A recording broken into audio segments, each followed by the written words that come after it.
mudane waxaan deganahay tuulada ugu horreysay ee codka kugu waa gart ilaa haddan dib noogu soo laaban maxaa jira mudane horta tuuladiina waxaad ka caawada jirteen koronto la'aan hadda soo korontada laydinma soo dayn ii sheeg haa mudane mideeda kale biyo la'aan fara badan waad ka caban jirteen ayadana hadda soo biyihii laydinma soo daayay ii sheeg bal ii sheeg midaas haa mudane mideeda kale tariinka muddo 24 saac kadib inuu mar idin yimaado ayaad ka caban jirteen balse amar waxaan ku dhiibay inuu 2 saac kadib idin yimaado balse hadda soo idinma yimaado ii sheeg bal midaas haa mudane waa idin salaameen mudane tuulada shirka wax weyn ayaad u qabatay sidee ku fikirtay adiga aniga horta madaxda dalka ayaan ka mid ahay marka waa laga qurxoon yahay hal tuulo keliya inaan wax u qabto su'aasha sidaan aniga qiyaasahay doorashada xigta ninkan asiga la noqon sideeda mar haddii aad madax tahay mas-uuliyadda dalka oo dhan ayay kaa saaran tahay balse tuulo ama gobol keliya inaad ka fikirta maaha sidiyo inaad fadhiga ka kacdo maad jaga ra-iisul wasaarnimo isku daydo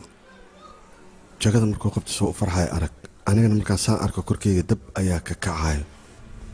horta sidiyo mid ogaaw qof walba meediya hor istaago sidaan ayuu u farxaa marka adiga fadhiga ka kaca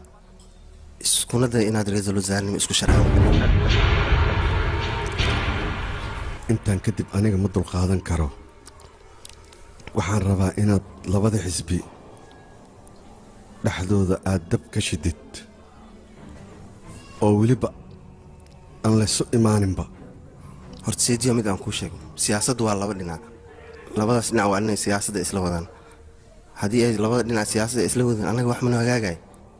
labada xisbi haddii aan dab ka dhex shido yaana aaminayo annaga talo noo dhiibanayo sidiyo midaas ii sheeg bal iigu yeera dadkii qaswadayaalka ahay waay suubit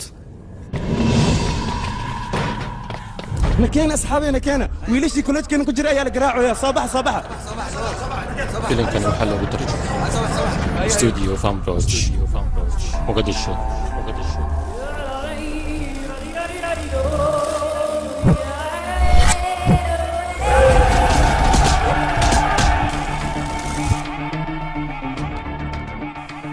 hayaarti maxaa dhacayna ma og aad kor ugu bax